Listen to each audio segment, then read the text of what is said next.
Hello, guys. My name is Joe, and this is the kind of first video that I'm doing regarding really any type of content here on this channel and on and I'm gonna be putting it on Storyfire later, which is this platform that I heard about through some other YouTuber. Um, will That's yet to be determined how successful it's going to be. But consider this like a late night session or early morning session because right now it's 4:55 in the morning. Where I'm at and at the time of this recording. Um, and you know, I just come on here to ramble. Talk about uh, you know, uh, just stuff that I have on my mind. Okay. One of the things that I wanted to discuss was The Last of Us 2. Um, it's already been like a month and a half since its release, and I I know it was I heard a motorcycle in the background. I guess somebody's racing in the morning. I don't know. But the it's been a month and a half since its release, and of course when it first came out, within the first few days, all you guys know the story. There was the leaks, and then there was people that was defending it, from the cast and crew side, and then you had the fans that were gonna vigorously, like, defend it, and all of that, and then you had people who were just trashing it, and people who kind of went down the middle of the road, said, this game is kind of not for them, the story and all that stuff. But you know what I've never really heard? I never heard of.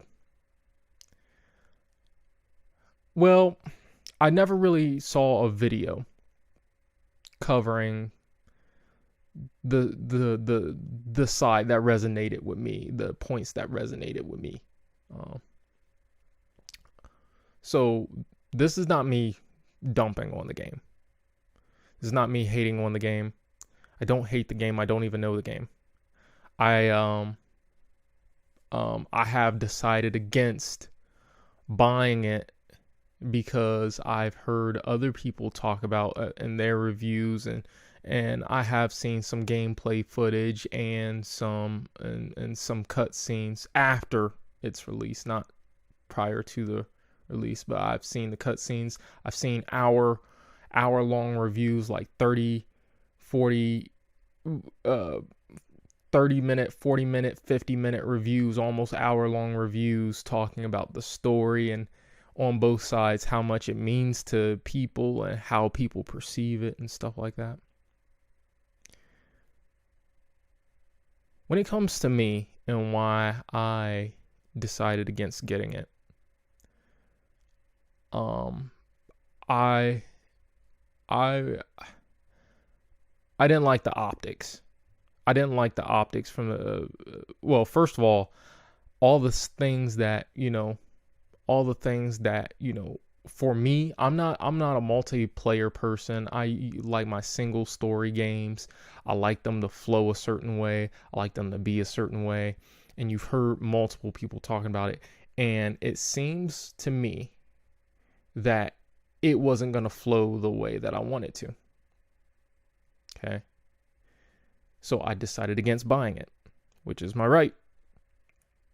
And as anybody else's right. They love the game. They love it.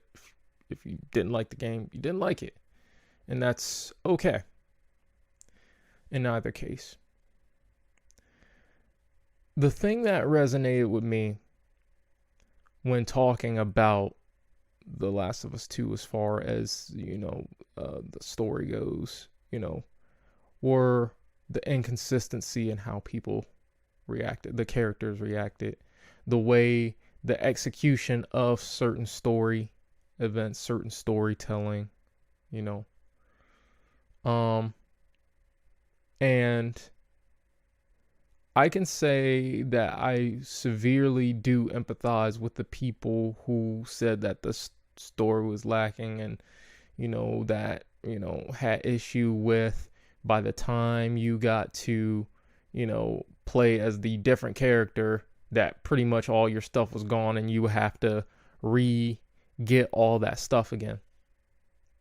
That would make me frustrated as a gamer. And it wouldn't matter what game it was. That would make me frustrated, knowing that I had to collect all my stuff all over again halfway through the game, or a quarter, or three quarters, or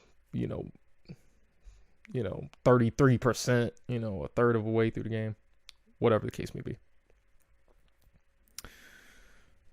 My issue with the optics of the game, starting from the release and leading up to the release, I had issue with the optics, how everything was playing out.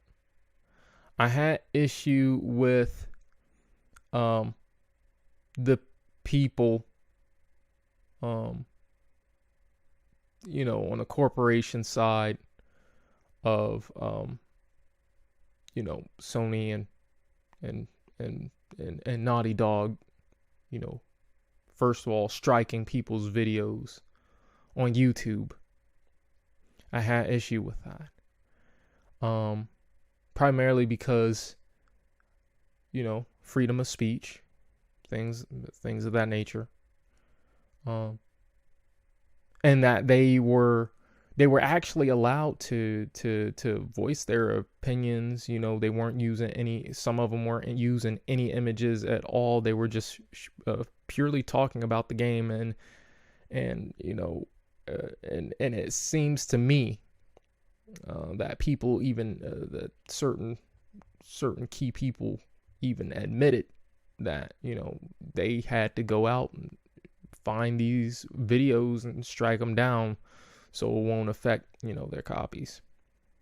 I even saw some posts where aside from that, I can't remember if it was Walmart or GameStop was like not taking any returns on the game. The fact that you would see all these live reactions of people turning the game off, cutting their discs in half and breaking them in half. Maybe those are strong reactions, maybe. But it's not like I can't sympathize with that. When you're expected, a story, when you think it's going to go a certain way, and sometimes you get it to escape. You don't want to hear a political message. You don't want to. You want to experience a story that you think is going to kind of go in a natural progression, especially if it's a sequel, where it's a natural progression of the last game's events or the last story's events. Now, even during and it seems like that didn't happen. Even when the leaks first came out, people got out and defended it. My issue, and hear me when I say this, and I wanted to preface this by saying Troy Baker is a phenomenal voice actor, an actor, he's a phenomenal actor, and I like pretty much all the stuff that I've seen him in, and or at least heard him in. I don't know how many live action things I've seen him in, but I like all the stuff that I've known that he was in. I've pretty much liked, great performance. Sam Drake, of course Joel from The Last of Us, Batman, from the Telltale series. Joker from the Arkham Origins. I believe that was him. I believe he was the Joker in the Arkham Origins. All pretty much sounded like Mark Hamill.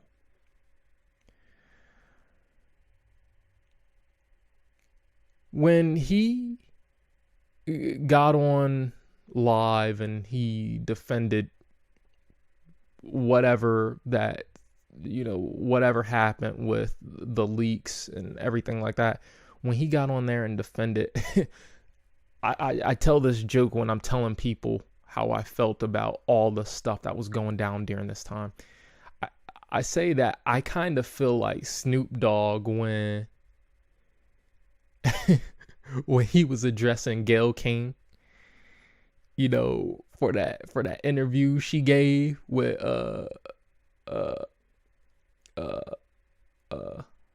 Lisa Leslie regarding Kobe, because he had just passed away at that time, and then he was like, "Yo, you know you were out of pocket for that." He called her all sorts of names. So I won't. I'm not going that far. I'm just saying I do believe he was a little bit out of pocket. He said that we know nothing. And it is like, to me, it was like, you can't really say that we don't know anything when the leaks were hours upon hours of footage, gameplay footage, cutscenes, and things like that. And I'll grant him, maybe at the time he thought the leaks were only written. Okay, that's fair enough. But then when he pretty much doubles down on it and says, and pretty much goes out and defends it, it's like, I mean, I still like him, and but I'm like, maybe look at it from a different perspective. Maybe that's the wrong angle to take, maybe. So I didn't like that. I didn't like the video. I didn't like the Sony and Naughty Dog strike in the videos. I didn't like how Troy Baker reacted to the got on, whether it was Instagram Live or whether it was Twitter, Periscope, or whether it was another live streaming thing, whatever it was. I didn't like how he did that, because I saw a video that was reposted on YouTube. So I didn't like that, and I I couldn't believe it. I couldn't believe he was like I couldn't believe he said that people didn't know nothing until they played the game, and then the game finally came out, and then overwhelmingly majority of people who didn't like the game, and it turns out that the majority sentiment is that not only were the leaks true, it was worse than what they had thought prior to the game coming out. So it was like, man, how can you sit there with a straight face and double down on this? That was my initial reaction. But then I was like, he's an artist. You have to take pride in what you do. And that's true. And the only way to split the baby is to say that the story is not for everyone. And it appears to me that the majority of people have spoken, whether you want to say that they're racist or whatever, call them all sorts of names that's associated with cancel culture, all this other stuff. I don't really care, because then they're going to find their own culture that they bond with, and then they're just going to become relevant again in their kind of small circle. So that doesn't really too much concern me. Now, here's the flip side of all this. I also thought about this. I want to be a game designer. I promise I'm coming to a point. I want to be a game designer someday. Even though I don't like the story, I respect what Neil Druckmann did, in terms of writing the story. Why? Because if it's your story, you should be able to tell it exactly the way that you want it to. It's your story. Why should the creative bend the knee to the masses, saying that you got to have this person in there, that person in there, have that type of theme in there, that you can't do this with the story, that you can't do that with the story? Why is it that the creative has to bend to the masses when it's their artistic vision? Even as a participator in helping bring this, creative endeavor to light, why should they have to bend the knee and do less than or do something contrary to what they actually want to do if they are all helping a singular vision come to fruition? And that should not be.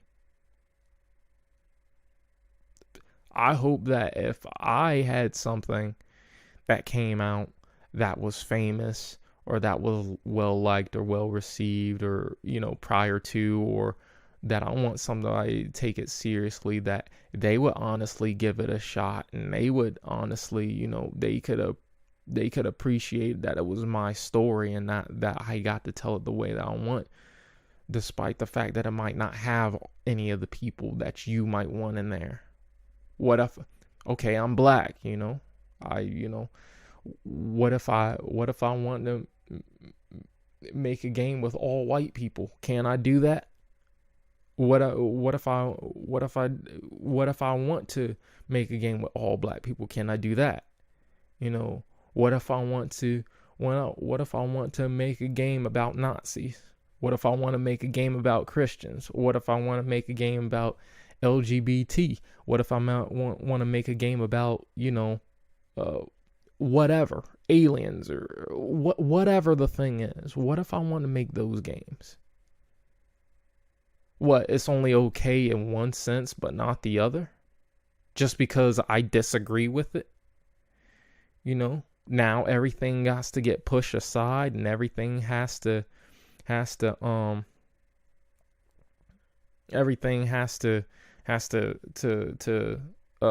go by the wayside,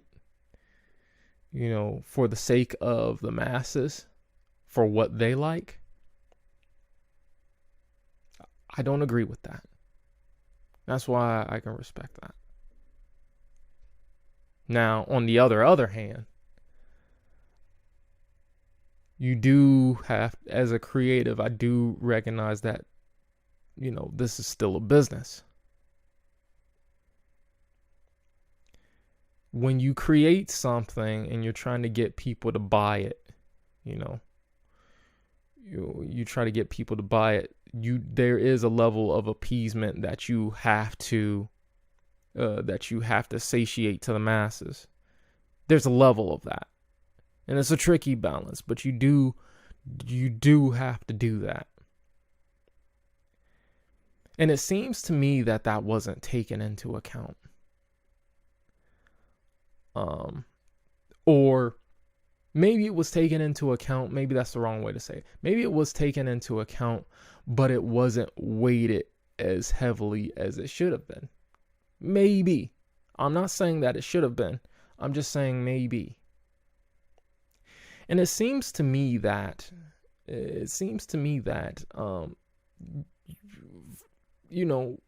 when you're trying to make a business decision, an artistic decision and a business decision, is especially in something like video games or like movie, pretty much entertainment in general, it's kind of hard to do that. Because one, it's like not everybody's going to like it. And two, just naturally, not because of what it says, because it's just not for certain people. But when you expect something and then you completely diverge the path in a bad way, and you can say, and you can't say a bad way according to business business goals. You can't say a bad way in terms of business goals. In terms of creative goals, that's kind of hard to chart, because it's like, well, what is good? But when it's like, when you make people lose trust in the company because you put out this product and receive so much backlash, and then you double down on whatever the thing is. I don't care if it's loot boxes or a story or whatever the thing is. Well, people might not come back. And you say, fine, we don't want them people anyway. Yeah, but you got to remember, the same thing that can help you is the same thing that can hurt you. Word of mouth in terms of marketing has still been one of the most effective ways to market a product ever. Even with social media, in the age of social media, is still has been.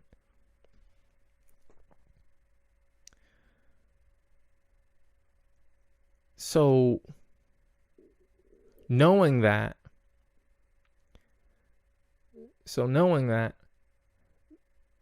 I guess what I would say that they would have to consider in the future is that, people might not come back because of this one thing. We might not see a sequel for another 7 years, or a spinoff for another 7 years. And you hope that the reaction is not as negative as this one, as the part 2.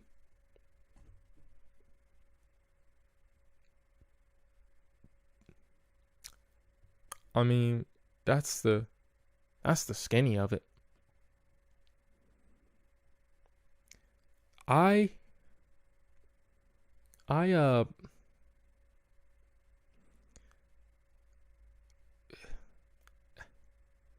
when you're an artist, you risk your reputation, because you're putting art out to the masses. You've taken the risk that people might like it. Just like you can't tell people that they should like it, you can't tell people that they shouldn't like it. As much people like it, it's like, okay, they can like it, fine.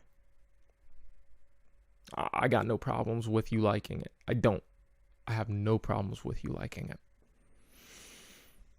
What I do have a problem with is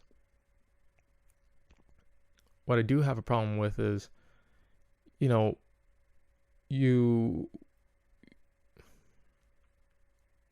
kind of, how should I say this? What I do have a problem with is that each side, you go to the extreme and there's no balance.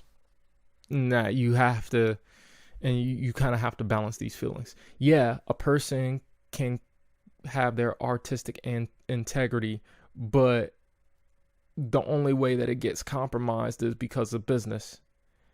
But if you want a 100% artistic integrity and no business, then you're at least at high risk of having something like this happen. You're at a higher risk, I should say, as something like this happening. It doesn't make it objectively bad. It's just that when you have majority of people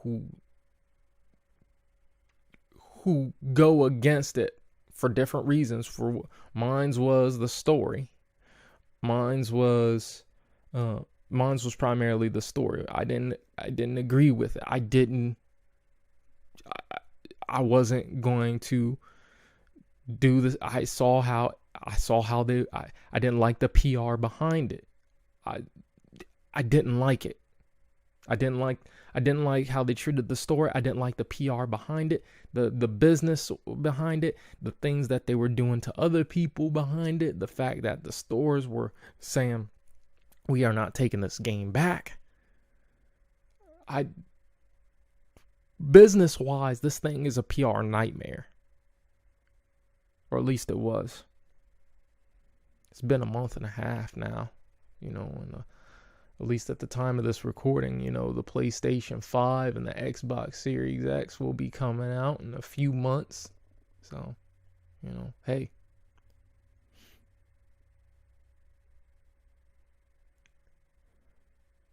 But the point is that you risk putting it out there.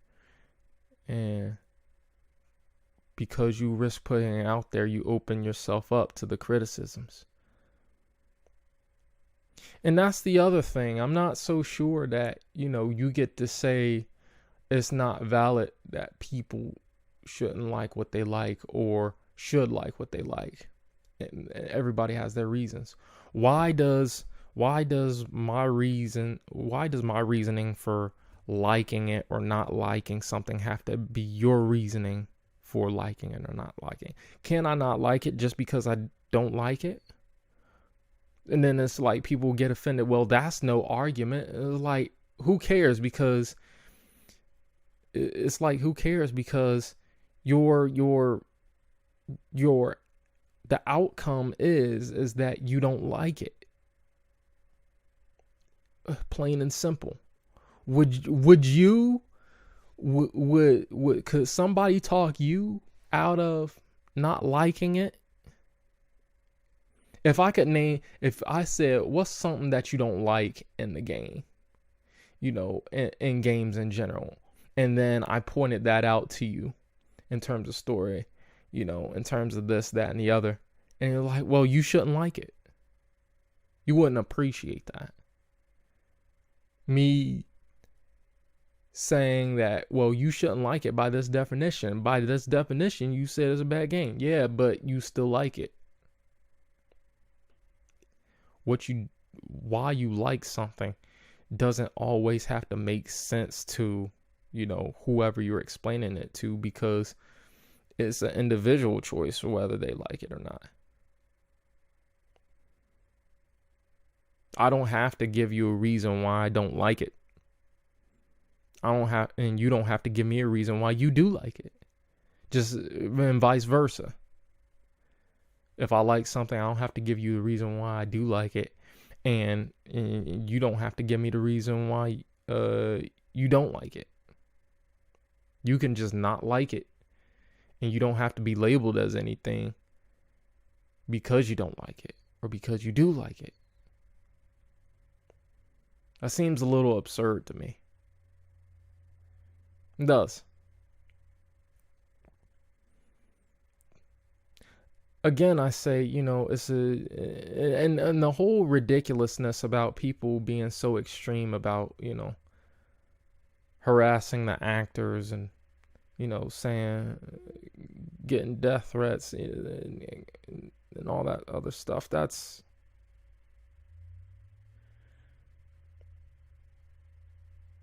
I don't know what that is. It's definitely something negative for sure, but I don't know. I don't know what goes into those people's heads. I think I will say this though. I know it seems weird that, you to say this in their defense, and I'm not justifying it. I'm just saying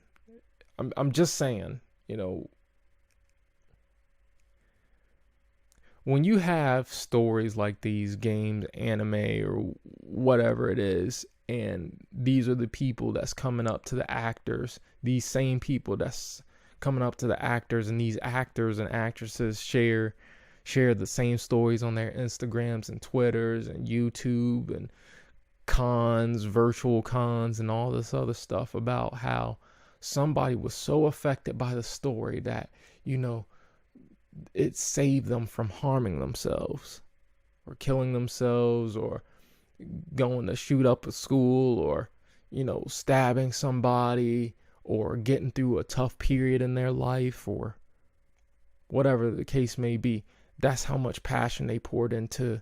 That's how much heart they put into this game, into that piece of art. So what's the flip side of that? If you know that people put their heart into that particular medium,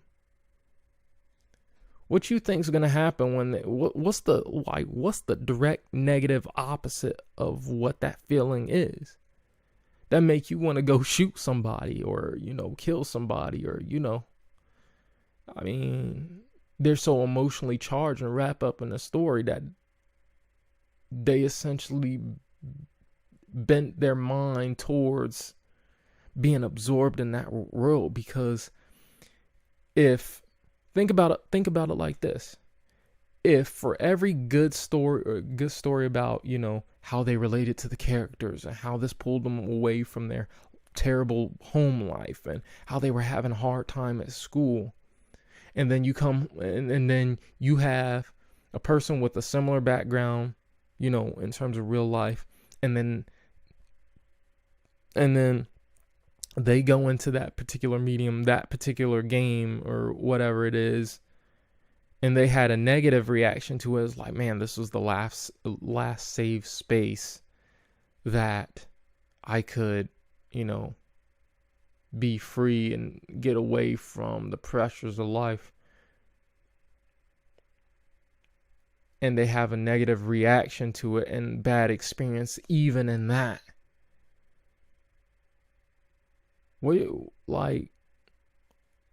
Is it that unexpected? I think, to be honest, I think these people are just cut from the same cloth. I do. I think these people are cut from the exact same cloth. Maybe that's wrong to say. Maybe it's more accurate to say that the same thoughts are spawned from the same passion that they put into the game. Maybe that's more accurate to say. And I think when you consider that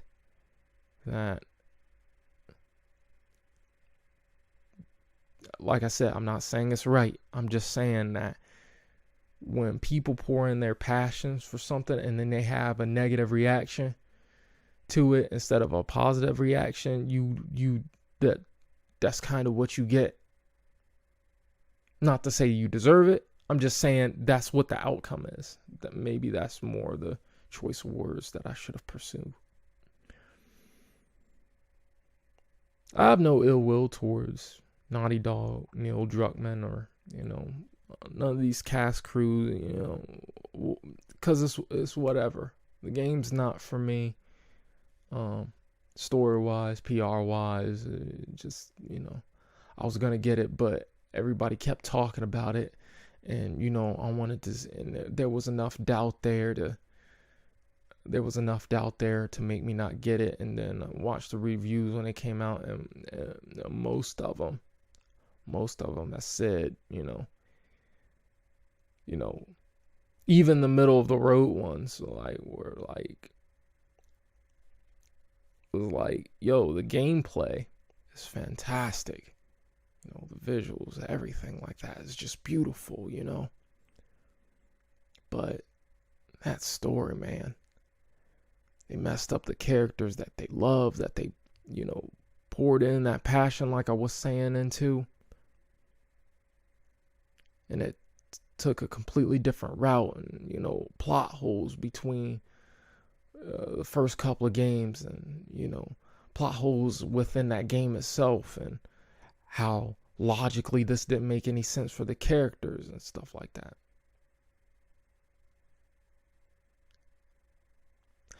And I'll say this, I haven't heard the Last of Us podcast, and I don't know exactly when that started, but I will say this, and I'm going to choose my words very carefully when I say this. If it did start after the part 2 came out, or at least during the final stretch of the Last of Us Part 2 coming out, I will say this. I personally think, I don't think it would have happened if the game, first of all, if the game hadn't been leaked. Second, if the leaks if the leaks were well, even if the leaks happened, if they were well responded to, I don't think it would have happened. And if the game, overwhelmingly, had a positive reaction, I think, I think it wouldn't happen. And I've never heard it, but I surmise, and I'm guessing that this is more in reaction to the negative, the negative reaction from the consumer base. I don't think it would exist without that negative reaction. And then they've went in there to explain stuff. And that's the other thing, I meant to criticize other people trying to say, oh, well, you just don't get it. It's like, whether I get it or not, it doesn't matter.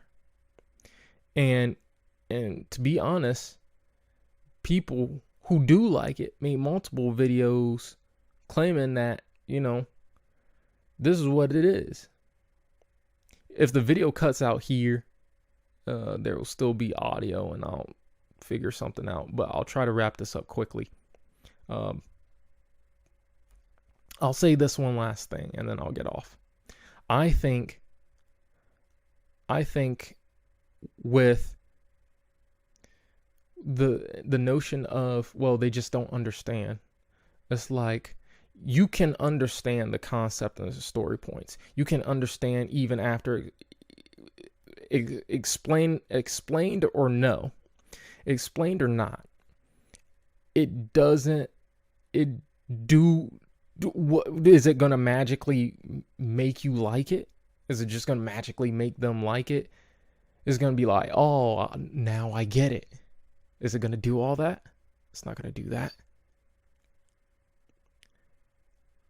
Even if I understand where you're trying to go, doesn't mean I have to agree with it. So I wanted to have that discussion. I know it was a long discussion. It was a late night, early morning kind of thing. I want to thank you guys for listening. You didn't have to listen. If you want to subscribe to the channel, please do. And we'll have to figure something out. If you guys could spread this around, that would be great. I really appreciate it. Thank you guys. Good night.